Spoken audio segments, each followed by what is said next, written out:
If your job at a healthcare facility includes disinfecting against viruses, you know prevention is the best medicine, and maintaining healthy spaces starts with a healthy cleaning routine. Grainger's world-class supply chain helps ensure you have the quality products you need when you need them, from disinfectants and cleaning supplies to personal protective equipment, so you can help deliver a clean bill of health. Call 1-800-GRAINGER, click Grainger.com, or just stop by. Grainger, for the ones who get it done.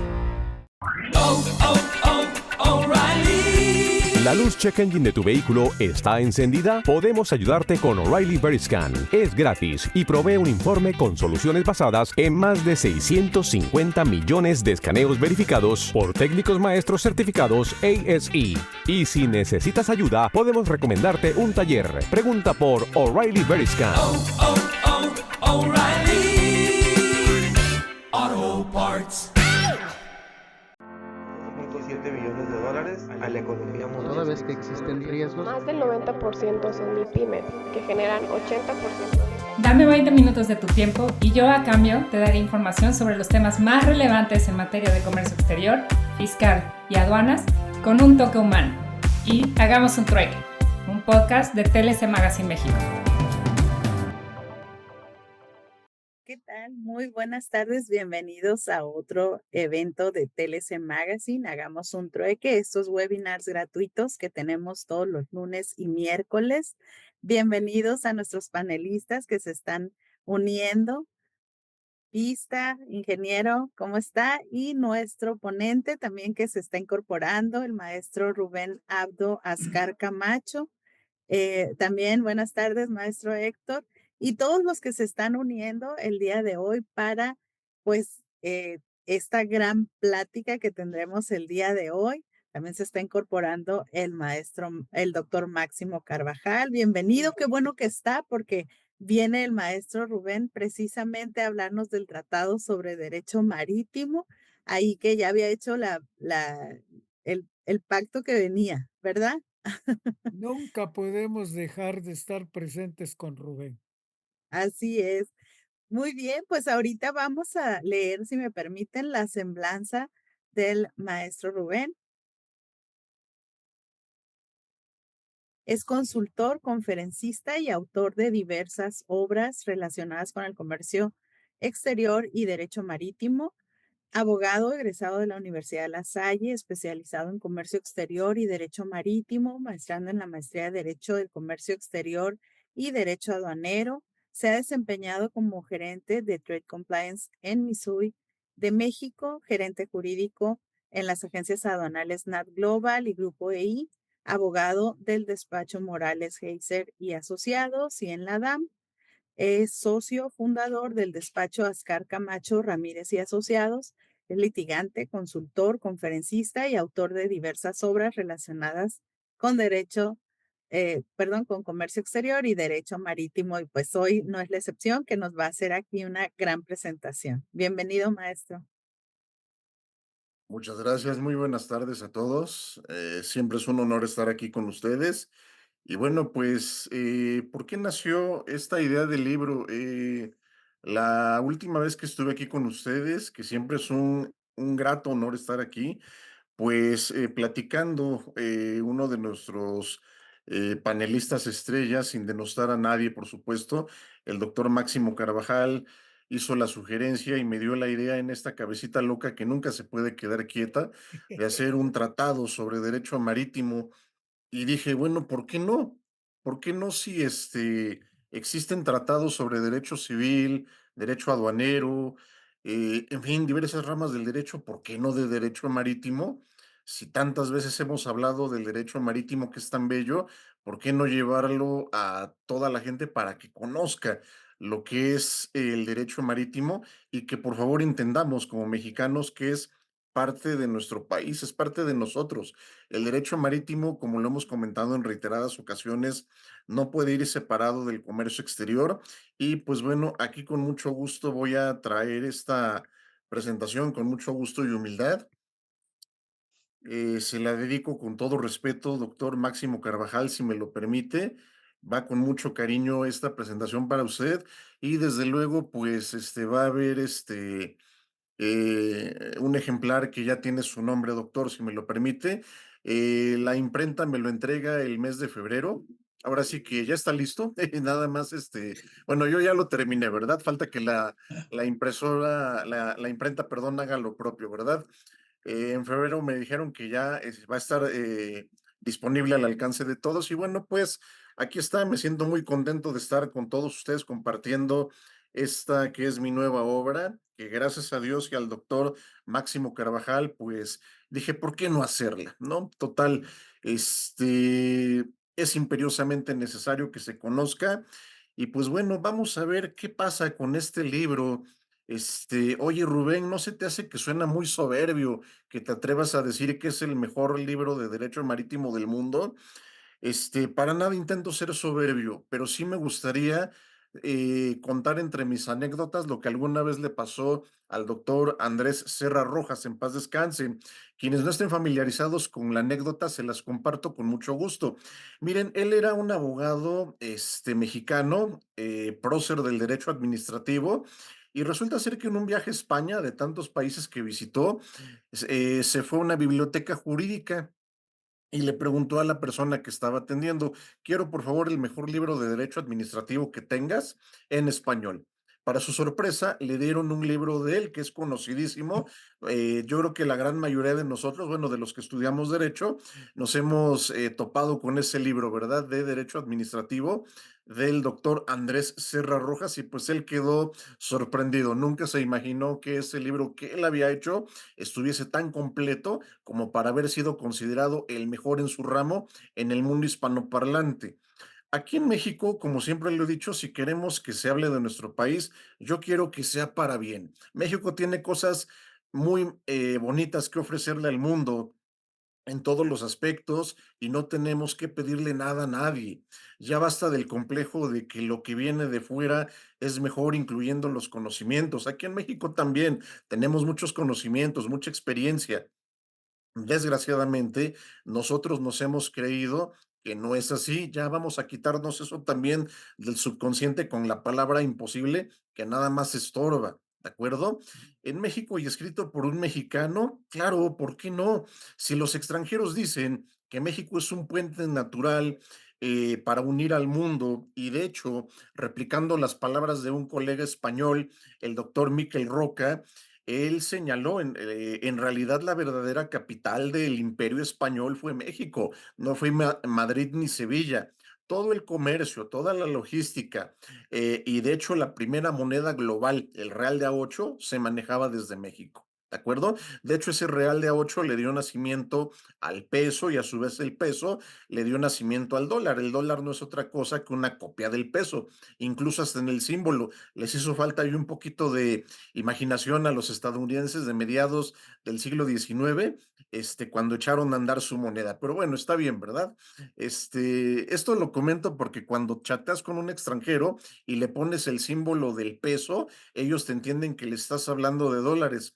Y yo no soy de las personas que en el texto le pongan el signo de pesos y después le pongo MX. Yo pongo el signo de peso cual corresponde y cuando hablo de dólares pongo la cantidad y les digo que son dólares. No tengo por qué renegar de un símbolo que nació aquí, en la Real Casa de la Moneda de México, que todavía sigue vigente y forma parte, claro, actualmente del Banco de México. En español, claro, el segundo idioma más hablado del mundo.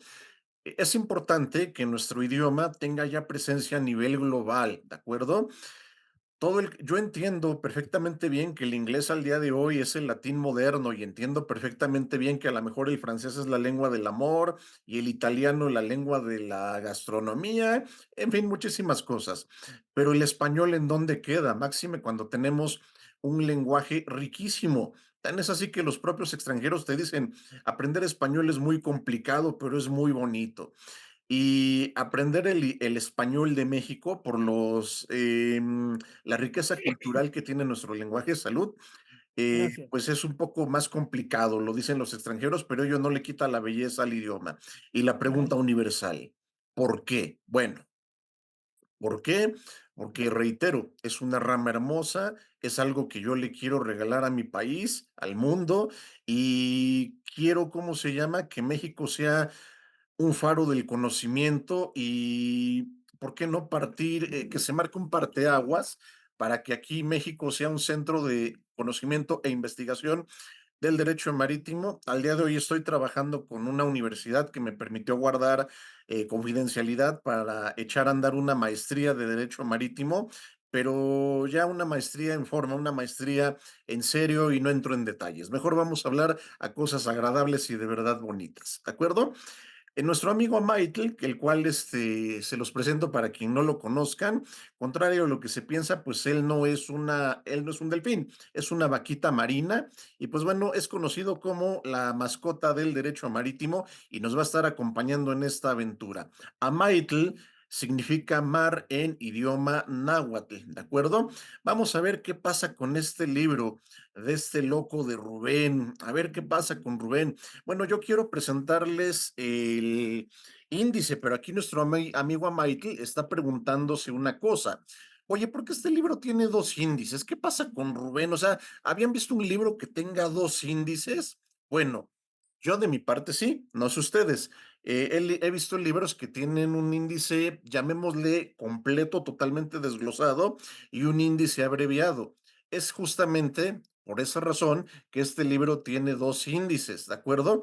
Simple y llanamente, y miren, no les estoy vendiendo paja ni mucho menos, pero trato de que sea un libro enriquecedor, completo y sobre todo que analice casos prácticos. A mí de nada me sirve llenarlos de letras. A mí lo que realmente me interesa es que entendamos y que este libro sea un manual de apoyo, como alguna vez y por mucho tiempo lo fue, el libro Derecho Marítimo del doctor Raúl Cervantes Ahumada, que en paz descanse.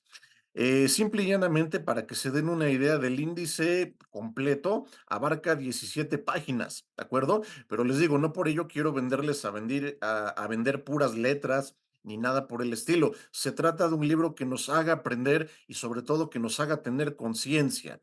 En el capítulo primero, quise aterrizar en los antecedentes históricos, partiendo desde la prehistoria, tocando a grandes civilizaciones, entre ellas las de Ciro el Grande y Ur, la primera ciudad fundada en el mundo, hasta donde se tiene conocimiento. La imagen que estamos viendo ahorita es el cilindro de Ciro el Grande. Se le considera la primera compilación de derechos humanos en la historia de la humanidad. Data de antes de Cristo, todavía existe esta compilación y está exhibida en el Museo del Louvre en París, Francia, ¿de acuerdo?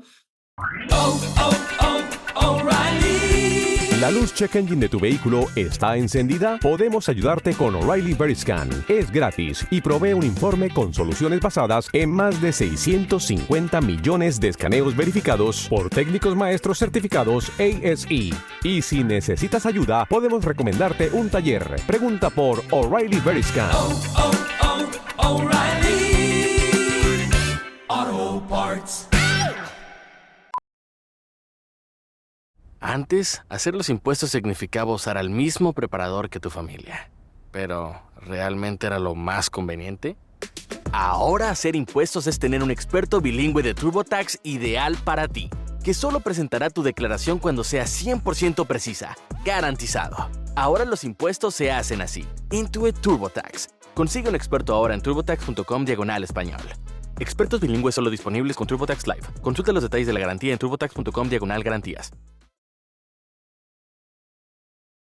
De ahí pasamos por otras legislaciones que han influido mucho en el derecho marítimo, al grado de que regulaciones legales que eran antes ahora forman parte de la doctrina y la costumbre marítima, como lo es el Código de Hammurabi, la Lex Rodia de Yactu, cuya aportación más importante al derecho marítimo es la regulación de la avería gruesa. Recordemos un daño que yo asumo de manera intencionada pero responsable para salvaguardar la seguridad común. Vámonos a un ejemplo muy sencillo, la echazón de mercancías, ¿sale? Resulta ser que en mi barco se está transportando mercancía de todos ustedes aquí presentes. ¿Sale? El barco se está inclinando hacia estribor, o sea, hacia la derecha, bueno, mi derecha, estribor, y yo tengo que recuperar punto de equilibrio. ¿Qué hago? Empiezo a desechar contenedores que están a babor, mi izquierda, para recuperar ese citado punto de equilibrio, ¿sale? Oye, ¿y qué va a pasar con esas mercancías? Bueno, pues ya conforme al procedimiento de una avería gruesa, pues es ahí como todos los involucrados en la navegación, vamos a cooperar para solventar ese daño porque, y volvemos a lo mismo, es un daño que yo intencionadamente asumí para la salvaguarda común, ¿de acuerdo? Porque si se pierde punto de equilibrio, olvídense, ponemos en riesgo los cuatro bienes jurídicos tutelados en el derecho marítimo en este orden, la vida humana, la nave, el medio ambiente y la mercancía, ¿de acuerdo? Y de ahí pasamos por la Edad Media, los vikingos tuvieron mucho que darle al derecho marítimo, pero sobre todo al derecho marítimo militar. Varias de las tácticas de guerra marítima que se emplean al día de hoy son parte de los vikingos, inclusive el navegar sin necesidad de una brújula, apoyándonos en las estrellas, en la luna, en el oleaje de la mar. Qué gran conocimiento tenían los vikingos. Desgraciadamente, sus descendientes, los piratas ingleses, ese gran conocimiento que heredaron los vikingos, lo empezaron a emplear, pero para mal. Tan es así que empezaron a saquear a todos los galeones que salían de América, no nada más de la Nueva España. Y pues bueno, la historia se cuenta sola, ¿verdad? Sabemos qué fue lo que ocurrió con esos galeones, sabemos muy bien cómo Elizabeth I sentó las bases para lo que fuese el imperio más extenso en la historia, el imperio británico, ¿de acuerdo? Tan es así que al día de hoy, les digo, el idioma inglés se sigue empleando como un idioma neutro para las relaciones internacionales. En estos ordenamientos antiguos, yo quiero hacer énfasis brevemente en dos que estamos viendo aquí, las ordenanzas de Bilbao y el Código Napoleón. Fíjense que las ordenanzas de Bilbao tuvieron mucha influencia en el derecho marítimo mexicano y si hacemos una comparativa con la Ley de Navegación y Comercio Marítimos actual, tiene algunos aspectos que resultan más rápidos y eficientes que la propia Ley de Navegación y Comercio Marítimo actual, que se publicó en el Diario Oficial de la Federación el 1 de junio del 2006 y su última reforma fue el lunes 7 de diciembre del 2020. O sea, parece increíble, pero es cierto que un ordenamiento de los años 1500 1600 tenga aspectos con mejor regulación y con mejor eficiencia que una ley del siglo XXI. Siento que debemos tomar aspectos de las ordenanzas de Bilbao y dejar de ser tan burocráticos en algunos tantos que tiene la ley vigente y hacerle entender a los juzgadores cómo se litiga el derecho marítimo, lo digo con todo respeto. Breve paréntesis a colación de la reforma al Poder Judicial en la cual no quiero profundizar porque seguramente este tema ya lo discutieron en este digno espacio. Solamente aquí quiero reclamar, no sé si sea la palabra correcta, una cosa muy, muy importante. Me dejaron fuera, para variar, al derecho marítimo y también al derecho agrario. Los tribunales agrarios también necesitan reestructurarse y modernizarse. También el campo nos da de comer y en la reforma al Poder Judicial, nuevamente México se queda sin un tribunal marítimo. Ojalá y de verdad sigamos generando esa conciencia e identidad marítima que tanto necesitamos. Y bueno, ya estamos dando un primer paso con un mapa que más tarde les voy a mostrar, que se está rotando en las escuelas.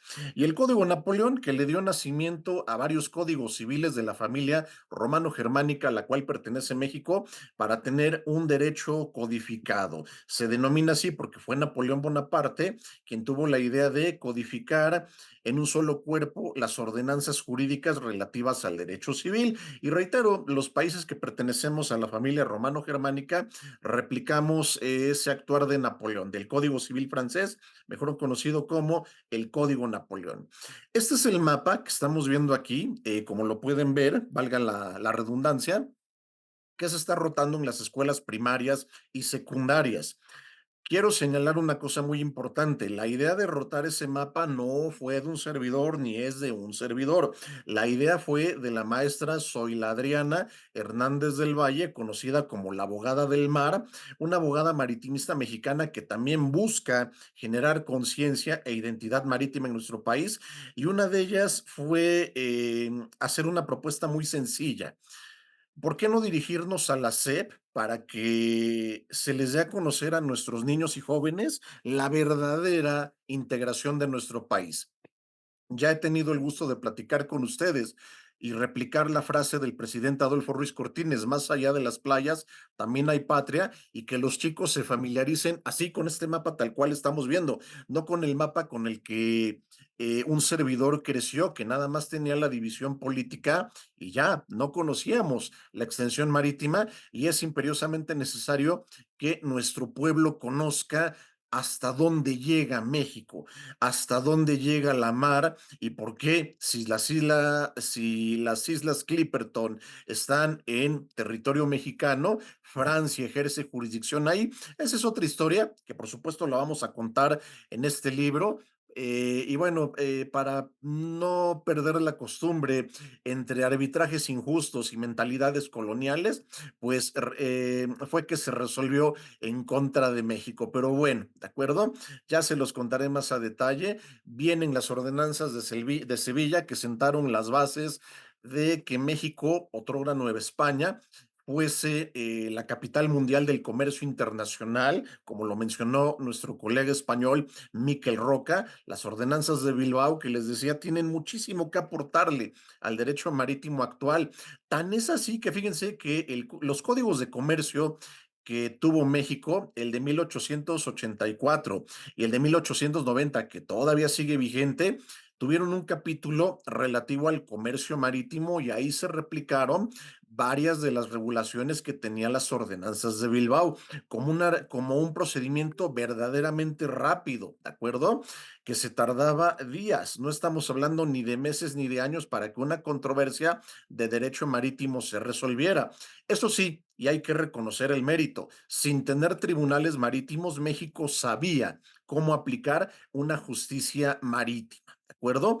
Al día de hoy creo que le quedamos a deber a nuestro pueblo eso. Hablo por la parte de la abogacía, hablo por la parte de la docencia. Dimos un retroceso terrible con la Ley de Navegación de 1994. Quien la conoció no me va a dejar mentir y perdonen la expresión, pero a comparación de la Ley de Navegación y Comercio Marítimo de 1963, es un ordenamiento que de verdad deja mucho que desear. Miren, les comento que cuando yo estaba en la Facultad de Derecho, y me metí a revisar por curiosidad ambas leyes. Resulta ser que la primera vez que revisé la Ley de Navegación y Comercio Marítimo, me encontré con que todo estaba derogado y derogado y derogado y derogado. Dije, ah, caray, ¿estoy revisando bien? Ya hasta que llegué al capítulo del seguro marítimo, era lo único que tenía esa ley cuando estaba vigente la Ley de Navegación del 94 y me quedé pensando, bueno, caray, ¿y que en esa misma ley no pudieron agregar un capítulo de seguro marítimo? Aparte de que esta Ley de Navegación del 94, de verdad, yo sé que trabajaron ahí asesores de renombre, cuyo nombre me reservo por respeto, pero a lo mejor y no estuvo todo en sus manos.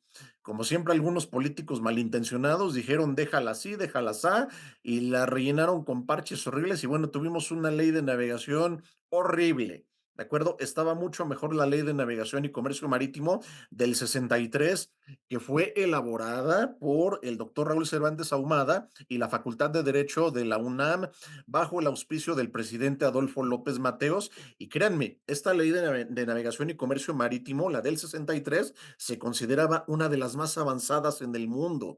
La del 94 de verdad deja mucho que desear. Si ustedes revisan una y otra, o sea, no, una verdadera pena. llega la Ley de Navegación y Comercio Marítimos vigente a efecto de tener, bueno, recuperar un poco la dignidad marítima en nuestro país, ¿de acuerdo? Ya hace referencia a los Incoterms. Fíjense, qué irónico, cosa que no tenía la ley del 94, pero sí tenía la ley del 63. En el 63, recordemos que México tenía un modelo económico distinto, que tenía una tendencia más keynesiana y proteccionista que enarbolar el pabellón de libre comercio, más sin embargo, hablaba de un capítulo de compraventas marítimas y los términos utilizados por la costumbre internacional que hoy conocemos como Incoterms, ¿de acuerdo? Y eso en la ley del 94 simple y llanamente lo desaparecieron. ¿Ok? Se hace una propuesta para un código marítimo americano. También aquí la palabra americano, ya basta de que americano sea sinónimo de Estados Unidos. Un español, un alemán, un francés son europeos, un ganés, un nigeriano, un argelino, un tunecino. No te pierdas las ofertas manos a la obra con Power Torque. Las herramientas manuales Power Torque están garantizadas de por vida y de venta solo en O'Reilly Auto Parts. O'Reilly Auto Parts. Elige el aceite 100% sintético Syntec, el cual está formulado para los motores de hoy en día. Syntec, de venta exclusiva en O'Reilly Auto Parts. O'Reilly Auto Parts. Son africanos. El japonés, el chino, el indio y el originario de Afganistán son asiáticos. Y aquí, pues existe la división de Latinoamérica, que es una falacia, y América para los americanos, que no es otra cosa que América para los estadounidenses, y eso no es así. Mexicanos, argentinos, colombianos, estadounidenses, canadienses, cubanos, todos somos americanos, porque este continente se llama América y queremos armonizar, ¿de acuerdo? Si queremos tener en realidad una zona competitiva, no nada más a nivel comercial, sino logística, y que de verdad, como lo establece la Carta de Derechos y Deberes Económicos de los Estados, que el comercio funcione como palanca del desarrollo, tenemos que echar a andar los recursos que tenemos, las posiciones geográficas que tenemos, como en el caso de México y Panamá, las fronteras que comparten Argentina, Brasil, Paraguay y Uruguay, ¿de acuerdo? Aprovechando muy bien la navegación fluvial para tener un código marítimo americano que proteja nuestras vías navegables, pero que también sea un impulsor para que América sea una zona atractiva en el desarrollo. Por supuesto, la extracción petrolera tenemos que ser muy cuidadosos ahí, ¿de acuerdo? Y para ello, no me van a dejar mentir, bueno, en este capítulo segundo no, pero sí en el capítulo 3 hablamos de los 5 economistas que cambiaron la historia. Ahorita les platico por qué aterrizo en ellos. En el capítulo 2 quiero hablar de hazañas marítimas que cambiaron la historia de la humanidad. Vamos a poner un ejemplo muy claro. ¿Qué hubiera pasado? Imagínense ustedes, ¿qué hubiera pasado si a Cristóbal Colón no le hubieran hecho caso los reyes españoles? Ok, Cristóbal Colón era una persona que era aferrada a sus ideas. Él comentaba que más allá del mare tenebrosum, como se le llamaba al océano Atlántico, se podía llegar a China e India porque la tierra era redonda. Ya los griegos lo habían descubierto, pero desgraciadamente la Iglesia Católica se encargó de hacernos creer nuevamente que la tierra era plana y que si no te devoraba el Leviatán, el demonio de los mares, o el barco no era destruido por esas tormentas sin fin que había antes de llegar a ese abismo infinito, pues el barco se iba a caer, se iba a perder, ¿de acuerdo? Entonces, pues nadie le creía a Colón. A lo mejor vamos a suponer que los ingleses hubiesen apoyado la expedición de Colón. Ahorita estuviésemos hablando en inglés, pero eso no significa que nosotros íbamos a tener un desarrollo mejor. Les voy a decir por qué. Por la simple y sencilla razón de que el Vaticano hubiese intervenido, como lo hizo con los Reyes Católicos, en la financiación de esta exploración, ¿de acuerdo? ¿Y eso qué tiene que ver, Rubén? Muy sencillo.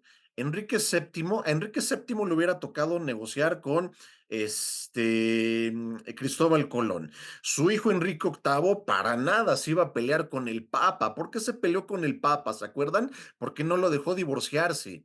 ¿Sale? Entonces, como él no se podía divorciar, pues fundó su propia iglesia, la iglesia anglicana, y dijeron, yo soy el jefe de mi propia iglesia, yo me voy a divorciar las veces que quiera, hasta que una de estas mujeres me dé un varón. Y sí tuvo un varoncito, pero desgraciadamente murió, y la hija de la cual tanto renegó Elizabeth I, vino a sentar las bases de ese gran imperio que su padre Enrique VIII soñó. Ahora, hubiésemos tenido un desarrollo como Canadá, Estados Unidos, Australia, de ninguna manera, porque esos ingleses que hubieran llegado aquí hubieran llegado también con la misma mentalidad que llegaron los españoles de Cristóbal Colón, con una mentalidad de saqueo, de no hacer una vida aquí, de hacerse rico a la mala. Así hubieran llegado los ingleses. ¿Cómo compruebas tu teoría, Rubén? Muy sencillo.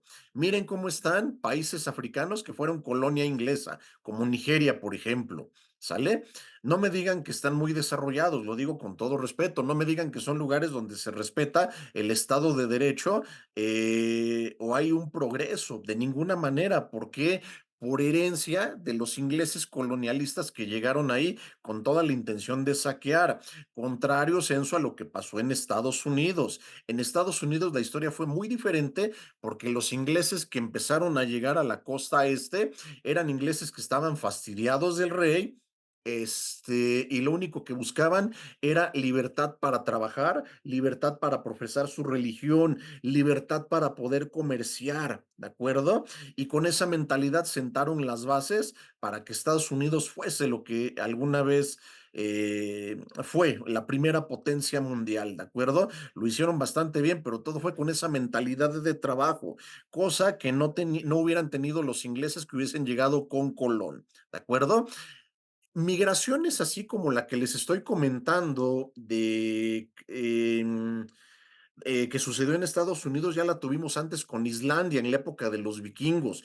Igual, vikingos que salieron fastidiados de Noruega por el rey, se fueron a Islandia para buscar una tierra de oportunidades, de libertad de trabajo, libertad de credo, libertad de muchas cosas, sentando las bases para que Islandia sea lo que es hoy, uno de los países más seguros del mundo. Hace 70 años que no se reporta un homicidio en Islandia. Y estamos hablando de una tierra colonizada por vikingos, o sea, los vikingos no siempre fueron gente mala, hubo como todo, gente de bien y gente que desgraciadamente, decía mi abuela en paz descanse, eran mala cabeza. Por fortuna en Islandia hubo más gente con esa intención de querer hacer el bien que hacer el daño. Antes de eso, la Pax Romana, que fue muy importante, porque de alguna manera tuvo mucho control para que no proliferara la piratería. De hecho, cuando cayó el Imperio Romano de Occidente, se le extrañaba mucho a esta Pax Romana en los mares. Ya los mares eran un lugar de nadie, era bastante inseguro y riesgoso navegar, ¿de acuerdo? La batalla de Lepanto, que sentó las bases para que España se convirtiera en la primera potencia mundial y así naciera con lo que los españoles con mucho orgullo decían, la Armada Invencible, esa Marina Armada que nadie podía derrotar, ¿de acuerdo? Hablamos también de lo que les comentaba de México como verdadera capital del Imperio Español, Blas de Lezo, el medio hombre. ¿Por qué no hay películas de Blas de Lezo como Napoleón, como Gengis Khan? Bueno, la respuesta es muy sencilla y también lo digo con todo respeto. Blas de Lezo es una ofensa para los ingleses. Oye, qué le hizo Blas de Lezo a los ingleses, Rubén? Bueno, ¿qué hizo Blas de Lezo? Les voy a decir la verdad y después les digo lo que dicen los ingleses. Blas de Lezo lo que hizo fue impedir que que los ingleses, perdón, vinieran a saquear territorio español, que en aquel entonces era Campeche, hoy México, Barranquilla de Indias, Colombia, ¿de acuerdo? Blas de Lezo, marinero español que se entrenó en España y Francia, era encargado de la Capitanía General de Barranquilla de Indias, Cartagena de Indias, Colombia, perdón, y ahí fue donde tuvo diversas batallas con los ingleses. Llegó a perder la movilidad de un brazo, perdió una pierna, perdió un ojo, y Blas de Lezo decía, no me importa cuántas partes tengo que dejar de mí para defender a mi rey, defender a mi Dios de los demonios piratas, de los herejes, como les llamaba él a los ingleses. Hay una anécdota en donde Blas de Lezo le corta una oreja al pirata Jelkins. Jelkins, al no salirse con la suya, pues intentó escapar, pero se encontró con este hombre que solo tenía la movilidad de un brazo, le corta la oreja y le dice, te voy a perdonar la vida solamente para que le digas a tu rey lo que le puede pasar si se atreve a poner un pie en territorio español. ¿De acuerdo? Blas de Lezo tenía una frase muy característica que la traigo con mucho respeto y sensibilidad para todos ustedes, es con mucho respeto, pero vean la reflexión que trae Blas de Lezo y la animadversión que todavía existe entre España e Inglaterra. Él decía, todo buen español debe orinar mirando hacia Inglaterra, ¿de acuerdo? Ya con esa frase lo dijo todo. ¿De acuerdo? Y al día de hoy, al rey Carlos, el hijo de la reina Elizabeth II, muchos españoles le llaman, y no sin razón, el rey de los piratas. Y es que es cierto. O sea, estamos hablando de una descendencia que legalizó la piratería a través de la figura de las patentes de corso. Vamos a ver qué pasa con Gibraltar y Málaga. ¿Por qué Gibraltar, si está en territorio español, tiene soberanía inglesa? La edad de oro de la piratería, que es una historia impactante, más allá de lo que nos vende Hollywood. Habla de valentía, habla de osadía, pero algo que no se nos dice, porque a lo mejor mucha gente dice, ¿no? Cómo me hubiera gustado haber vivido en esa época y haber sido pirata. Bueno, pues ya cuando conozcamos cómo era la vida en un barco pirata, yo les apuesto que muchos de nosotros íbamos a cambiar de opinión, ¿sale? Empezando porque no había las comodidades ni medidas de higiene que se tenían al día de hoy. O sea, subirte un barco era arriesgar la vida y no necesariamente en batalla por las medidas de higiene que eran tan pobres, ¿de acuerdo? La alimentación tampoco que creas que era muy rica o variada. Muchos de los marineros padecían de desnutrición, padecían de escorbuto por esa ausencia de vitaminas y antioxidantes que dan las frutas y las verduras.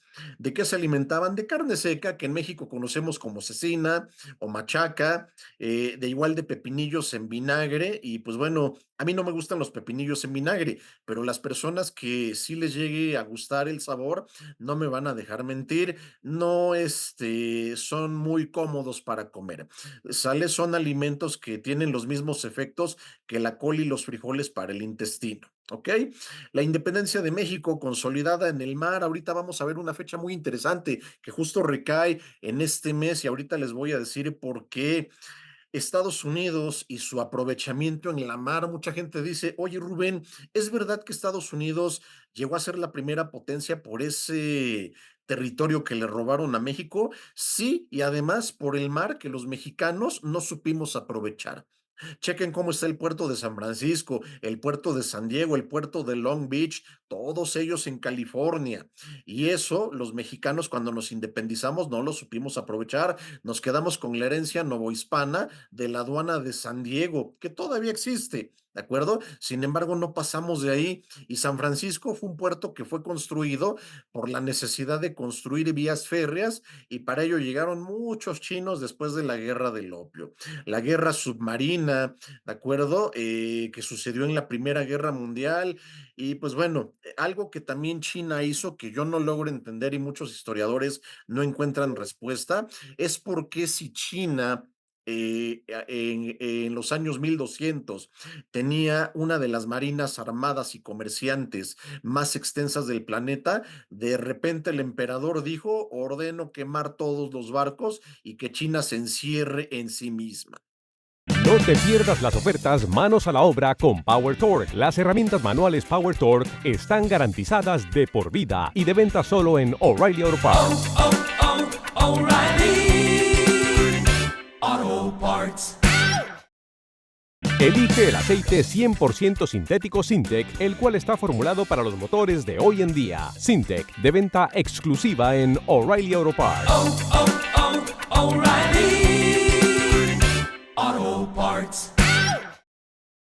¿Qué pasó ahí? ¿Se imaginan si China hubiese seguido con eso? A lo mejor los romanos hubiesen tenido un poco más de límite de poder, a lo mejor el Imperio Otomano no hubiera logrado lo que logró, ¿de acuerdo? Pero bueno, reitero, no sabemos por qué se tomó esa medida. Sin embargo, China, consciente de la talasocracia necesaria que hay, talasocracia es el poderío que se le puede sacar con la fuerza de nuestros mares, fue que rectificó el camino. Ok, quemamos nuestros barcos, pero aquí tenemos mucho mar que aprovechar y mucha gente a la cual alimentar. Los 5 economistas que cambiaron la historia, a reserva de la mejor opinión de todos ustedes, siento que para hablar de comercio exterior y de derecho marítimo tenemos que aterrizar analizando los modelos económicos. ¿Cuántas veces no se nos ha dicho no hables de política, no hables de fútbol y no hables de religión porque todos tenemos la razón? Pero se nos falta decir una cosa, tampoco hables de economía porque todos tenemos la razón. ¿Y por qué todos tenemos la razón? Bueno, sobre todo en el sexenio pasado, muy marcado, siempre me voy a acordar de esa parte de mi vida, el sexenio de López Obrador, todos éramos expertos en economía. No, es que vamos a caer en el socialismo, es que México va a ser la nueva Venezuela, y para los que apoyamos a López Obrador y lo seguimos haciendo, lo digo con todo respeto, espero no me dejen de hablar por ello, como sucedió con algunas personas, pero miren, no es una cuestión de partidos, ni de política, ni de nada, es una cuestión de analizar modelos económicos. La palabra bienestar, que mucha gente ya hasta me torcía los ojos cuando la pronunciaba y les decía, no te enojes conmigo, no te enojes con López Obrador, ¿sabes quién es el padre del estado de bienestar? John Maynard Keynes, el señor de bigote que estás viendo aquí, el economista inglés que habla de la intervención del Estado para que sea rector, garante y generador de la actividad económica. Y eso está plasmado en los artículos 25, 26, 27 y 28 constitucionales. No estamos descubriendo el hilo negro. ¿Sale? Hacia la extrema izquierda tenemos a Adam Smith y David Ricardo, los padres del neoliberalismo o economía de libre mercado. Fueron ellos, no fue Milton Friedman, el señor de lentes que estás viendo en la extrema derecha. ¿Sale, vale? Fíjate, curiosamente cayó en la extrema derecha, pero bueno, pecata minuta. No fue este profesor emérito de la Universidad de Chicago. Si bien es cierto, él aportó su granito de arena para que el neoliberalismo se implantara en Chile y de ahí al resto del mundo. Él no es el padre del neoliberalismo. Él replica las enseñanzas de Adam Smith y David Ricardo de que el Estado no tiene que intervenir y toda la actividad económica debe de recaer en privados porque el Estado nada más estorba. Viendo los abusos que se cometían en la primera revolución industrial, es que viene Karl Marx, el señor que está aquí en medio, padre del socialismo, es mentira, que es el padre del comunismo, y ahorita les voy a decir por qué. Él habla de una vida mejor. Desgraciadamente a Karl Marx se le sataniza por los inversionistas de la época a los cuales no les gustaba que estas ideas de Marx se dieran a conocer. ¿Cuáles eran esas ideas, Rubén? Pues que la gente tuviese una jornada laboral justa, un salario mínimo, medidas de seguridad en el trabajo, no había salidas de emergencia. ¿Cuántas costureras no fallecieron? Talleres que se incendiaron, todo porque no había salidas de emergencia. ¿Qué pasa con la lactancia? ¿Qué pasa con un trabajador enfermo? Si no me sirves o tienes el brazo roto, pues a ver a dónde te vas. Aquí ya no vas a trabajar, ¿de acuerdo? Eso era lo que decía Karl Marx. Rubén, ¿qué comía un obrero de la época en la primera revolución industrial? Bueno, un obrero de la época desayunaba un pedazo de pan con una taza de té, comía manteca de cerdo calentada en aceite, si bien le iba, le ponía un poco de tocino. De cenar, cenaba avena con leche o avena con whisky, desconozco por qué le ponían whisky a la avena, ¿de acuerdo? Y pues eso no tenía un alto valor nutritivo. La gran mayoría de la población sufría de desnutrición. Eso era lo que quería combatir Karl Marx. Pero a personas, perdón que lo diga, con intereses mezquinos, pues las ideas de Karl Marx siempre van a resultar muy malas ideas, ¿de acuerdo? Lo vemos en la industria restaurantera, por ejemplo. ¿Cuántas veces no escuchamos al dueño de un restaurante decirle, o ponen con total cinismo en las paredes, estimado comensal, las propinas son muy importantes para nuestra gente, forman parte de su salario? ¿Por qué no dicen, en realidad se les paga con las propinas que dan ustedes, yo no les pago nada? Pero bueno, ¿sale? Y es algo que tenemos que cambiar en la historia. De verdad, o sea, se los digo muy en serio y con todo respeto. ¿Sale? Ya basta de andar viviendo de los demás. Ahora, el derecho internacional como columna vertebral del derecho marítimo, Pues aquí tenemos que hacer un estudio muy minucioso de lo que regula el derecho internacional, su origen, su fuente, las cuatro líneas que le dieron nacimiento al derecho internacional, porque hay un derecho internacional público y un derecho internacional privado. Hay un derecho internacional público cuando se celebran tratados internacionales, cuando hay paneles de controversia. Hay derecho internacional privado, en el caso mío de mi esposa que es extranjera. Bueno, pues yo me casé con una argentina, nos casamos en México, nos casamos en Argentina, ambas actas de matrimonio tienen validez, ¿de acuerdo? ¿En dónde te vas a divorciar? Bueno, aquí no le quiero dar ideas a mi mujer, mejor me quedo calladito, pero a lo que quiero llegar, ¿sale? A lo que quiero llegar es que hay un derecho internacional privado en el sentido de que recuerdo muy bien el oficial del registro civil cuando me dijo, ¿quieres casarte? Tenés que acreditar la ciudadanía, la nacionalidad. Y yo le dije, sí, cómo no, con mucho gusto, aquí está mi pasaporte, yo soy mexicano. Y lo mismo aquí en México. No te pierdas las ofertas manos a la obra con Power Torque. Las herramientas manuales Power Torque están garantizadas de por vida y de venta solo en O'Reilly Auto Parts. O'Reilly Auto Parts.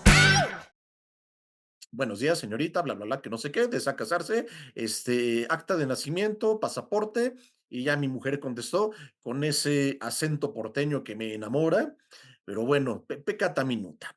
Algo muy importante y que no se dice en los libros de derecho internacional son la importancia del estudio de la Carta de Derechos y Deberes Económicos de los Estados. Yo nunca me voy a cansar de hacer valer este tratado internacional porque nació para proteger a los estados vulnerables. En los artículos 18 y 19 me habla de un término que es muy importante, que es la preferencia arancelaria equitativa. Yo, país desarrollado, estoy obligado a reconocerte preferencia arancelaria, a ti, país en vías de desarrollo, pero no espero reciprocidad. Y aquí, ¿qué nos dice el GATT del 94? En la ronda de Uruguay, si le vas a entrar al juego de libre comercio, todos debemos de desgravar mercancías y estarán de acuerdo que no estamos en las mismas condiciones. Mis neoliberales de hueso colorado, como les digo a algunos amigos míos, tengo un gran amigo y colega que seguramente conocen y somos los puntos extremos. Él es la extrema derecha y yo soy la extrema izquierda. Y me dice, no, Rubén, es que para eso está el principio de nación más favorecida, ¿sale? ¿Vale? Y el principio de el otro, ¿cuál es? Nación más favorecida y el trato nacional. Y yo le digo, sí, maestro, pero eso me habla de una igualdad jurídica, no me habla de una igualdad a la que se refiere la Carta de Derechos y Deberes Económicos de los Estados. Ok, yo México soy de igual a igual con Estados Unidos jurídicamente, pero yo no tengo igualdad de condiciones en ciencia, tecnología, Fuerzas Armadas, Fuerza Marítima, exportación de alimentos. Yo, México, no soy autosuficiente. Tan es así que tengo que importar maíz de Estados Unidos. Si no, el pueblo de México se queda sin tortillas. No soy el primero que lo dice, ¿eh? Ya lo dijo alguna vez Silva Herzog cuando José López Portillo estaba reacio a pedir un préstamo al Fondo Monetario Internacional y le dijo, señor presidente, perdóneme, pero si no pedimos ese crédito, no vamos a poder importar maíz y en 6 meses el pueblo de México se va a quedar sin tortillas. ¿Se imaginan un México sin tortillas? Olvídense. Aquí yo creo que aquí sí se desata un movimiento social muy fuerte. La autodeterminación de los pueblos entendida como un elemento esencial del Estado, no como una actitud enteramente caprichosa de la izquierda, como nos han hecho creer. Y por supuesto también estamos analizando en este capítulo qué tan conveniente no es que el Estado deje ciertas funciones para delegársela a los privados, ¿de acuerdo? Por supuesto, el hecho de que mi corazón está a la izquierda y tenga mi sangre roja, tampoco voy a caer en el absurdo de que el Estado debe de absorberlo todo. El comunismo hasta ahorita es imposible. También las ideas que tiene el presidente Javier Milei de que no necesitamos un Estado es imposible. ¿Y por qué lo comento? Porque también el comunismo me habla de un Estado innecesario, porque ya todos nos sabemos comportar, ya no va a haber nada que nos afecte y con eso se reduce la delincuencia porque todos vivimos igual y ganamos lo mismo. Y eso mismo dicen los extremistas como el presidente de Argentina, Javier Milei, en el sentido de que el libre mercado tiene que estar por sobre el derecho y desaparecer al Estado. No, señores, el Estado no puede desaparecer, el derecho no puede desaparecer. Acuérdense que el derecho nace como una ciencia social para regular la conducta externa del individuo, ¿de acuerdo? Y garantizar su desarrollo personal y a la par una sana convivencia colectiva. Palabras más, palabras menos, la esencia del derecho es que yo debo de entender que mis derechos terminan cuando inician los derechos ajenos y lo mismo aplica para los estados. Tan es así que está, entre otros, la Convención de Viena de 1969, el tratado madre que le da nacimiento a todos los tratados. Rubén, ¿qué tiene mayor peso? ¿Los tratados o la constitución? ¿Los tratados o la ley? Me preocupa la reforma del Poder Judicial porque desconocen el control de la convención, de la convencionalidad. Ok, mira, ¿qué es lo que está pasando aquí? Y a mucha gente se le ha mal informado. Ok, México no puede nada más de un plumazo desconocer el control de convencionalidad por la simple y sencilla razón de que México forma parte de la Organización de Estados Americanos y la jurisprudencia dictada por la Corte Interamericana de Derechos Humanos resulta aplicable para nuestro país. Muchas de esas jurisprudencias le benefician a personas que están en un proceso penal, a gente del comercio exterior que quiera reforzar la razón de su dicho cuando se le determina un crédito fiscal, por ejemplo. Y además, si el artículo 133 sigue diciendo que los tratados van a ser ley suprema de la Unión, no hay para dónde hacerse. Sale, las cosas siguen como antes. Problema que la Constitución dijera como en su homóloga colombiana, en donde dice la Constitución es norma de normas. Nada por encima de la Constitución. Ahí sí, para que veas, se está desconociendo el control de la convencionalidad. Rubén, por favor, explícame qué es el control de la convencionalidad. Ok, también conocido como bloque constitucional, abarca la obligatoriedad de cumplir con lo que señala Constitución, tratados internacionales y jurisprudencia de la Corte Interamericana de Derechos Humanos. Replicando las palabras de la doctora Liz Padilla, la Suprema Corte de Justicia de la Nación no está invitada a la fiesta. Ella ve la fiesta afuera de la cadena. ¿Sale y vale? Pero ya con estos tres tenemos para protegernos. ¿Ok? Hablamos, por supuesto, de la responsabilidad internacional. Oye, que vienen a vertir desechos tóxicos en nuestros mares. Oye, ¿qué crees? Un ejemplo muy sencillo que pasa en tribunales. Rubén, fíjate que me dice el juez que este laudo arbitral en donde ya resolvieron a favor de tu representado, pues dice que tiene que analizar el fondo. No, su señoría, perdóneme, el fondo ya se resolvió en el extranjero. Yo nada más vengo a que usted lo ratifique para que se pueda hacer ejecutable aquí en México. Es todo lo que quiero. Ya el fondo fue resuelto, su señoría, por favor. Si usted no cumple con eso, México va a caer en responsabilidad internacional por violar tratados. Gracias a usted, dicho sea de paso, su señoría, con ganas de darle ahí un zape, o nada, no un sope, o no, ¿sale? El derecho del mar. Ojo, no es parte del derecho internacional, es una rama autónoma. A lo mejor algunos colegas maritimistas van a estar diciendo que estoy equivocado. Digo, es válido, no quiero que piensen como yo, pero a lo que voy es que el derecho del mar tiene características propias que lo hacen ser independiente y autónomo. Me habla de la delimitación de los espacios marítimos y también qué pasa con los espacios comunes, como lo son la alta mar y la zona internacional de fondos marinos. Es importante conocer tanto las 4 convenciones de Ginebra como la Convención de las Naciones Unidas sobre el Derecho del Mar, la CONVEMAR. ¿Por qué, Rubén? Porque no todos los estados firmaron la CONVEMAR, como es el caso de Estados Unidos o Venezuela. ¿Sale, vale? Venezuela no firmó la CONVEMAR a pesar de que fue uno de los países que más aportaron para este tratado internacional, porque si la firmaba, se iba a ver afectada en la integración de su territorio nacional. Unas islas iban a quedar ahí en favor de Colombia y Venezuela eso, por supuesto, no lo iba a permitir, ¿verdad? Y Estados Unidos como Inglaterra, ¿por qué no ratificaron la Convemar? Porque la Convemar me habla de un espacio más amplio de jurisdicción, en los mares, cosa que a ellos no les conviene. Ellos se quedaron con la idea de 3 millas, 12 millas ya de mar patrimonial. Y algo que me da mucho coraje es que muchos juzgadores todavía piensan que el mar territorial es únicamente territorio nacional cuando no es así. Son las 200 millas náuticas de las cuales ya hemos platicado y las 350 millas náuticas abajo, en tratándose de plataforma continental amplia. Hay que conocer muy bien eso. ¿Sale? De igual manera, ¿qué sucede con los estados en situación geográfica desventajosa como Bolivia? Ok, la Convemar establece que tienen que ponerse de acuerdo entre vecinos para que puedan tener salida a la mar, ¿de acuerdo? Yo entiendo la postura de Bolivia y es respetable, y en su constitución señala palabras más, palabras menos, el mar nos pertenece por derecho y recuperarlo es un deber. Bolivia se reserva el derecho inalienable e imprescriptible, perdón, de reclamar sus mares.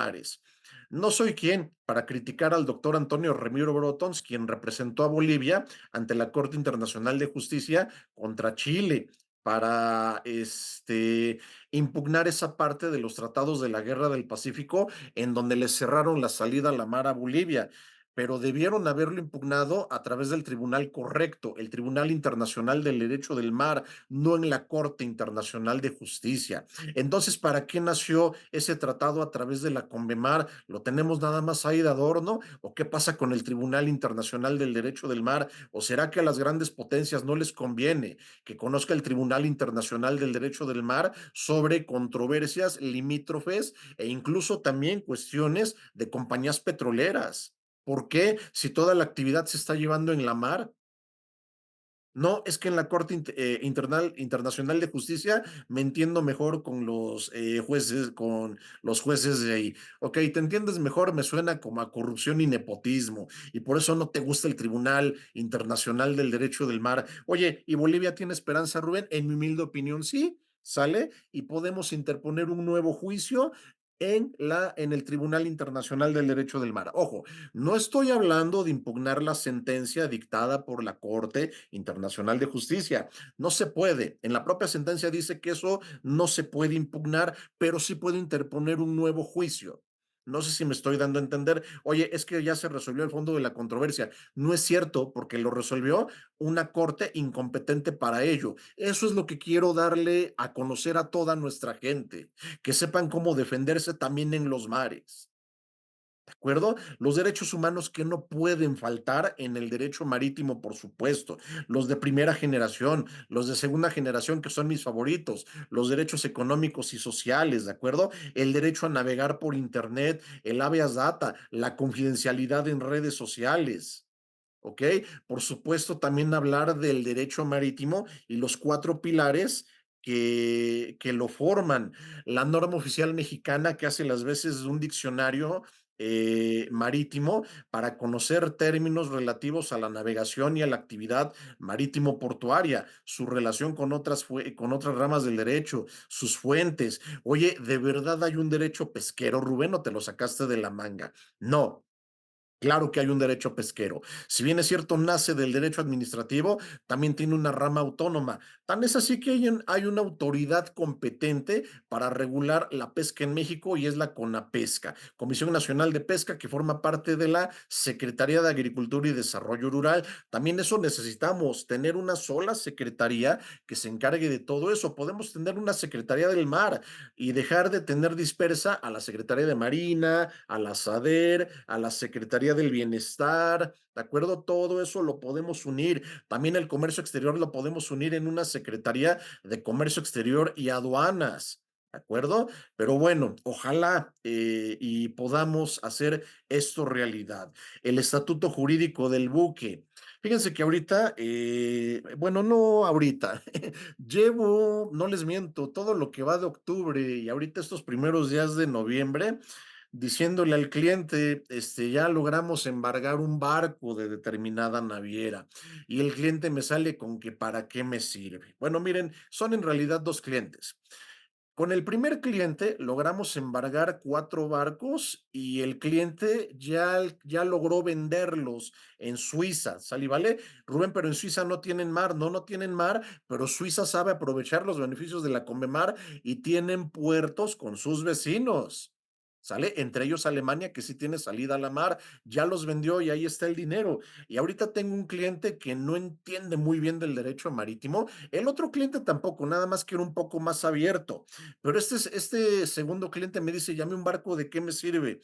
Y ya le dije, lo puede vender. Ahora, si no lo quiere vender, ¿por qué no se anima a constituir una empresa naviera totalmente mexicana? Y es más, miren, yo sé que muchos de ustedes, mis colegas, me van a criticar por lo que le recomendé al cliente. Le dije, yo puedo ser su socio, a mí me interesa.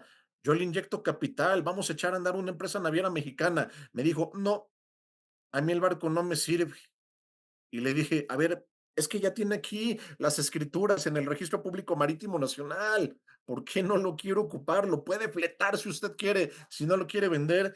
No, es que eso representa mucho gasto. Digo, claro, si lo tiene usted parado en puerto, claro que los gastos de anclaje se lo van a comer, señor mío. Véndalo, sáquele provecho a esto. No, y es ahí cuando como abogado tienes que hacer de tripas corazón para no explotar y no darle sus cates a clientes así, pero bueno, yo espero de verdad me entienda y hacerle y exteriorizar esto a la gente para decirles que embargar un barco es tan seguro como embargar un bien inmueble.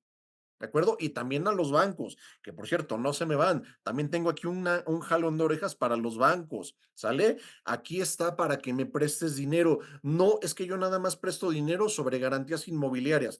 A ver, el barco, ¿por qué no? Te vas con el ejecutivo, no sabe qué contestarte. Te vas con el director de cualquier banco que quieras y te sale con que no es que de acuerdo a nuestros lineamientos internos, que no sé qué. A ver, permítame, sus lineamientos internos a mí no me interesan, ¿sale? Porque no son ley, señor mío. Vamos a aplicar lo que dice la ley y usted está obligado a prestarme dinero porque yo tengo un bien con qué responderle. Es más, miren, no vamos lejos. El barco vale 100 veces más del crédito que yo le estoy pidiendo. No, es que no lo podemos aceptar a menos de que lo compremos. ¿Cómo va a comprar algo que ya fue adquirido por mi cliente? O sea, por favor, señores del banco, no sean absurdos. Conviértanse vuelvan a ser, mejor dicho, en instituciones de crédito, de que están para creerme, de que confían en mí y ahí tengo algo para garantizar para que me den crédito y la economía empiece a fluir mejor. Ya ven cómo no necesariamente el Estado echa a perder la economía de los países. También hay algunas cuestiones del sector privado que, perdónenme, no les gira muy bien la ardilla y no permiten que fluya la actividad económica. De verdad, o sea, lo digo con todo respeto. Claro que a mi cliente, que también el cliente no pone de su parte, ahorita estos gastos de anclaje en el puerto se lo están comiendo. Yo le dije, véndalo, se va a convertir en una bomba de tiempo y va a explotar. Véndalo como lo vendió el otro cliente. El otro cliente ya vendió 4. Nos apoyamos hasta con unos colegas en el extranjero para venderlo. Y este señor, todo, o sea, no lo quiere ni vender, no lo quiere ni usar, no quiere nada, lo quiere tener ahí parado. Es como si te compraras algo que te guste mucho y no lo disfrutas, ahí lo tienes, a que se empolve, a que se eche a perder. Pero bueno, oye, y es que ¿cómo me garantizas que el barco vale? A ver, ya se hizo un peritaje, ¿sale? Ya dio fe el juez de que efectivamente el barco vale eso. Hay sociedades de clasificación y tenemos un certificado de navegabilidad que me garantizan que el barco es seguro para navegar. Lo puede usar cuando usted guste, pero el cliente desgraciadamente no me quiere entender. Y es un buque carguero de buen calado, pero él no lo quiere entender. Vamos a ver también los documentos que necesitan los barcos, dependiendo qué es lo que están cargando, si son gaseros, quimiqueros, petroleros, pesqueros, de carga, portacontenedores. Vamos a hablar de los modos de adquisición de las embarcaciones. Y aquí, amigos del comercio exterior, por favor, necesito que sepan qué hacer cuando tengan un conocimiento de embarque. Necesito que sepas actuar cuando la terminal no te permita sacar las mercancías. ¿Tienes el conocimiento de embarque? La respuesta es sí o no. Sí, sí, Rubén, sí lo tengo. Perfecto. Ya me dijiste por qué no te lo quiere entregar la naviera. ¿Por qué no vas al Ministerio Público y qué hago en el Ministerio Público? Denúncialo por abuso de confianza. ¿Por qué, Rubén? Porque ellos son depositarios de un bien que no es de ellos y ellos no pueden disponer para sí o para tercera persona, porque el argumento de las terminales es, le debes dinero a la naviera y te la voy a retener. O sea, ni siquiera me debes dinero a mí. Vamos con el MP. ¿Sale? Oye, ¿de quién es el barco? La mercancía llegó echada a perder. ¿A quién le vamos a echar la culpa? No tanto de echarle la culpa. Vamos a ver responsables. ¿Sale? Vamos a ver si fue el productor, si fue el broker que contrató el servicio de transporte marítimo o si fue algún miembro de la tripulación que no tuvo el debido cuidado para que las mercancías estuviesen correctamente embaladas. También vamos a ver quién diantres rentó el contenedor. Renten un contenedor digno, caray. No me renten un contenedor que parece que lo agarró Godzilla, lo masticó y lo escupió, de verdad, o sea, claro que el agua marina se va a meter ahí. Y si nosotros transportamos poliéster, aquí nuestros amigos clasificadores no me van a dejar mentir, el poliéster va a llegar echado a perder en fibra o en tela, ya no sirve. Y el productor, ¿qué crees que le contesta al importador mexicano? Ponlo a secar al sol. O sea, no son contestaciones, ¿estarán de acuerdo? No son contestaciones. Vamos a hablar de las pólizas VAL, Time ASBA, Time Liner Time, para el caso de transporte petrolero, Shield Time, Texaco Time, ¿sale? Oye, ¿por qué no tener un contrato de fletamento elaborado aquí en México y ponerle un nombre? Esa es la idea también. Texaco Time es un contrato de fletamento para la utilización de embarcaciones, buques tanque, esas que transportan petróleo. Toma su nombre de la petrolera Texaco. Aquí no, aquí ¿por qué no puede tener México una aportación y que tenga un nombre digno que nos represente? No sé, por ponerte un ejemplo, Mex Time, MX Time, no lo sé. Buscarle un nombre que nos represente dignamente para que la gente sepa, mira, una aportación mexicana. Vamos a ver el clausulado del contrato de fletamento, a ver si nos conviene. Eso es lo que buscamos. Y todas las cláusulas que deben de haber. Todo esto lo vamos a revisar. Oye, ¿qué son los acuerdos interclubes? Cuando la aseguradora ya no alcanza a cubrir la cantidad por la cual tú te aseguraste porque rebasa el límite del monto asegurable, es aquí cuando recurres a los clubes P&I, ¿sale? ¿Vale? Estos clubes P&I o PANDI lo que hacen es que actúan bajo la figura del reaseguro a efecto de aumentar el monto de lo asegurado para que tú no tengas pérdidas. Nada de que es que el seguro ya no me responde porque rebasa el monto, el interés asegurable. Ahí están los acuerdos interclubes. Oye, ¿y eso es legal? Claro que es legal, ¿sale? Si no, no te lo estuviera diciendo. En el transporte de mercancías es importante que conozcamos las reglas de la las reglas de la Haya-Visby de 1924, sus protocolos del 68 y el 79, mejor conocidas como las reglas de Hamburgo, y también el acta de transporte de mercancías por mar, GOXA, en Estados Unidos, The Carriage of Goods by Sea Act. ¿Qué pasa con la transportación de mercancías peligrosas? ¿Qué pasa cuando se transporta en bultos, a granel, en contenedor?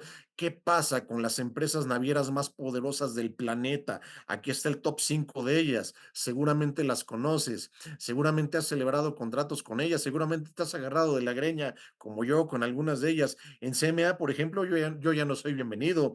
Nada más falta que tengan allá afuera de su edificio en Insurgentes una foto mía y que diga prohibida la entrada a este cuate de los pelos parados, no lo quiero volver a ver aquí. Bueno, amigos de CMA, perdónenme, no se enojen, ¿para qué andan negando un domicilio que es más que evidente? Tuve que levantar fe de hechos con corredor público y pues ahorita hay un proceso penal que ahí tenemos pendientito de solventar. No es mi culpa y no es personal, es mi trabajo.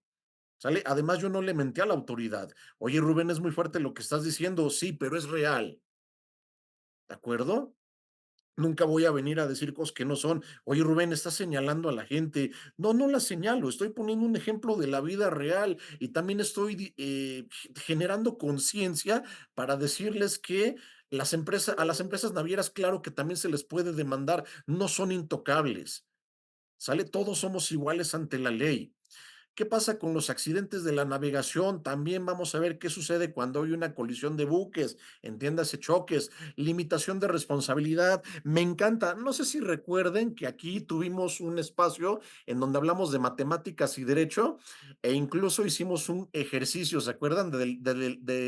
De limitación de responsabilidad. Recuerdo perfecto que el ingeniero Enrique, con toda humildad, me corrigió porque se me habían cuatrapeado ahí los cables y ya estaba calculando yo una cantidad que no era. ¿Sale y vale? ¿Para qué se busca una limitación de responsabilidad? ¿Para no pagarle a todos, Rubén? No, al contrario, para que alcance a pagarle a todos. ¿Sale? Yo tengo que limitar mi responsabilidad por tantos millones de dólares a efecto de que yo le pueda pagar a todos los afectados. Responsabilidad por contaminación marina, el código PBIP que garantiza la seguridad en la navegación. ¿Sale? El seguro marítimo, una de las instituciones más antiguas del derecho, ¿de acuerdo? Yo me atrevo a decir que el seguro marítimo le dio nacimiento a los demás seguros que tenemos aquí, transporte terrestre, transporte aéreo. ¿Qué pasa con el riesgo? ¿Qué pasa con el seguro de daños? Oye, Rubén, ¿hay una rama que se llama derecho del seguro? Claro que la hay. El derecho se va actualizando como toda ciencia. ¿De acuerdo? Hablamos de modalidades de buque, póliza de guerra, póliza por pérdida del contrato de fletamento, que te vayan a embargar un barco, que lo vayan a requisar, que vayan a ejercer el derecho de angaria o cualquier otra situación por la cual el barco se perdió, ¿sale? O que lo hayan embargado. Riesgo, el valor asegurable, los clubes P&I que te comenté de protección e indemnización. ¿Sale? El derecho marítimo laboral tan importante, ¿sale y vale? Yo entiendo que en México tenemos una ley federal del trabajo, pero no debemos olvidar el código SWTC y el convenio 162 de la Organización Internacional del Trabajo, los cuales tienen exigencia legal aplicable en México porque los firmamos y los ratificamos. Rubén, no tenemos casas del marino para que la tripulación pueda descansar afuera del barco. No, no tenemos. ¿Qué tiene que hacer el patrón ahí? Pagar hoteles dignos. ¿Tú crees que los van a querer pagar? ¿Y qué hace entonces esa gente? Pues se queda en el barco. Y si no, prefieren rentar alguna casita que está ahí en la costa o ir a algún hotel de poca cuantía, ¿sale y vale? A veces hasta arriesgándose, porque en algunas zonas de Acapulco, que es donde se encuentran estos hoteles de baja cuantía, desgraciadamente son los que están en la zona más peligrosa de Acapulco. ¿Sale? Una casa del marino es una obligación internacional que tenemos todos los países miembros de la Organización Internacional del Trabajo y las que tenemos aquí en México se están cayendo y ya ni siquiera están funcionando. Y eso no debe de ser. ¿Dónde queda el derecho humano a la sana recreación, el sano ambiente de trabajo? Vean hasta dónde llega todo eso. Es más, hasta se incumple con la NOM 035 por no tener instalaciones adecuadas para el descanso, la recreación y el poderse comunicar con sus familiares. ¿De acuerdo? Derecho portuario, una rama autónoma también del derecho que me regula todo lo que es el puerto, lo que se establece ahí, contratos de cesión parcial de derechos y obligaciones para ocupar espacios de acá. Ese es el puerto de Colón en Panamá, por cierto. Por si no lo conocían, se los presento. El capital monetario de los mares. ¿Qué pasa con las zonas más ricas de los mares como el Mar del Norte, el mar Báltico? El espacio marítimo que ha sabido aprovechar Estados Unidos, el Golfo Pérsico, el área chino-japonesa, Mar Mediterráneo, Golfo de México. Si el Golfo de México está en este listado, ¿qué estamos esperando para aprovecharlo? Océano Pacífico, el peligrosísimo Cuerno de África. ¿Por qué se ha vuelto peligroso? Porque hay piratas ahí. ¿Por qué hay piratas ahí, Rubén? Porque es una zona estratégica que es puente natural entre la península arábiga y África. Sale desafortunadamente. ¿Qué pasa con las asiponas? ¿Qué pasa con las ya muy poquitas apis que hay? La innegable separación entre el comercio exterior y el derecho marítimo que también hemos analizado hasta el cansancio. No es posible que gente de las agencias aduanales no sepan qué es un conocimiento de embarque y los efectos que tiene, y también gente de la Marina Armada y Mercante, no es posible que tengan un pedimento y no sepan tampoco los efectos que tiene, no sepan, lo digo con todo respeto, qué hay en sus manos. Por supuesto, vamos a analizar las malas praxis en las aduanas mexicanas, cómo corregirlas, todos los procedimientos que hay en la ley y que existen en la realidad fáctica, pero sin estar en la ley, como la suspensión del padrón de importadores y de exportadores. Oye, Rubén, ¿cómo de que existen en la realidad práctica, pero no existen en la ley? Mira, en la ley aquí no me van a dejar mentir. En la ley aduanera tú no vas a encontrar nada de la suspensión del padrón de importadores. A lo mucho vas a encontrar algo en el artículo 84, pero del reglamento de la ley aduanera, que me habla de 6 supuestos muy escuetos que versan más que nada en el RFC y en la denominación social del importador-exportador. Pero eso sí, muy inteligentemente el SAT, no la NAM, publica en la regla 131 de las reglas generales de comercio exterior una extensa lista de casi 50 causales de suspensión, contraviniendo el bloque de constitucionalidad y, por supuesto, los principios de reserva de ley, supremacía constitucional y seguridad jurídica.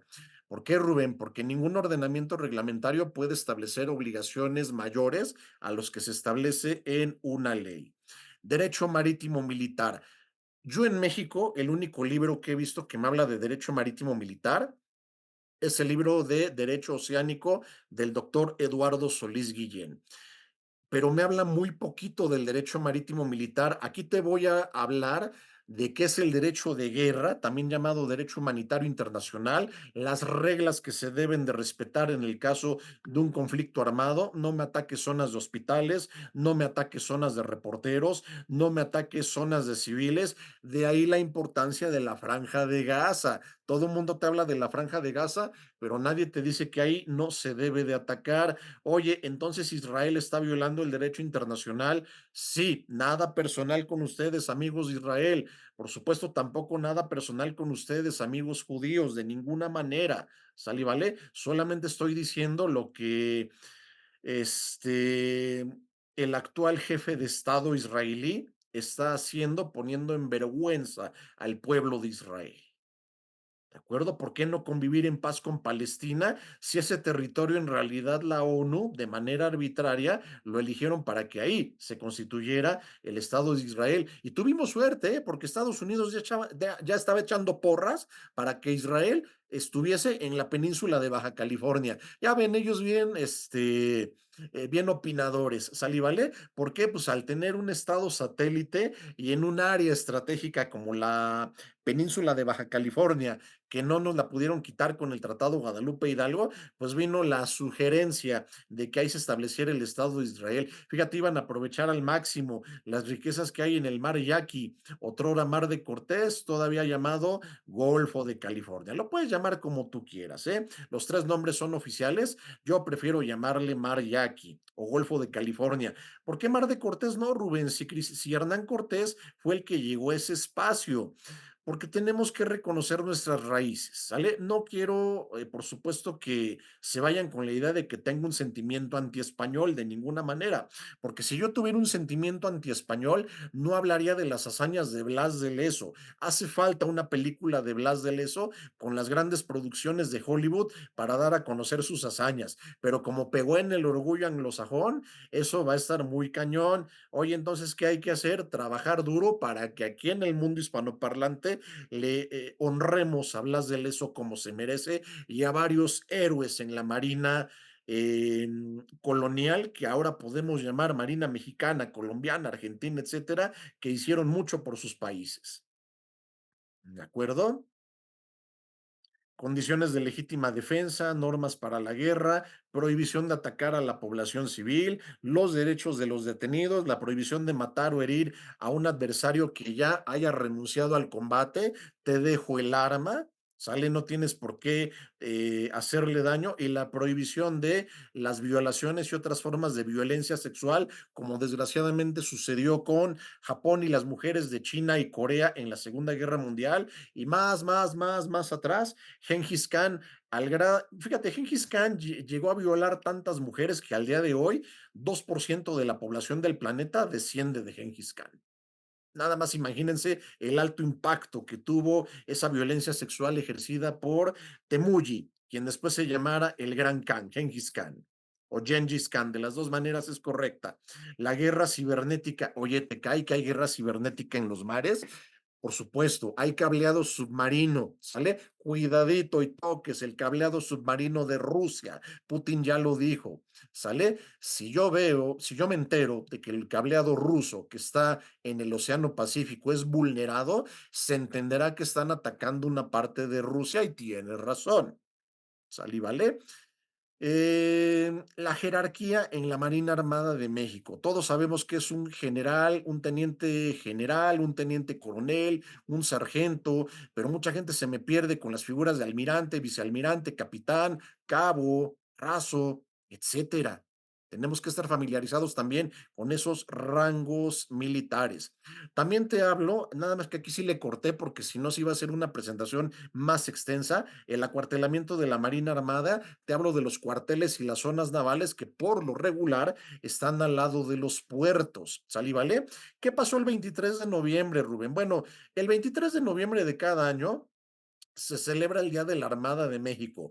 No me lo confundas con el Día de la Marina. El Día de la Marina es el 1 de junio y ahí se celebra a la Marina Mercante. Por eso ya se le cambió el nombre y se celebra a la Marina Nacional. ¿Sale, vale? El 23 de noviembre se le celebra a la Marina Armada de México porque un 23 de noviembre del año 1824, si no me falla la memoria, en Tamaulipas, bueno, lo que era Soto la Marina, hoy Altamira, Tamaulipas, se derrotó al último reducto español que pretendía reconquistar México.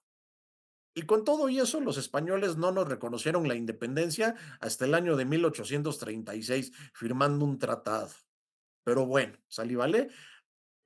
Después de esa fecha, 23 de noviembre de 1824, el ejército español no volvió a poner un pie en suelo mexicano. Por esa razón, la independencia de México se consolidó en nuestros mares. Este es el libro que traigo para ustedes.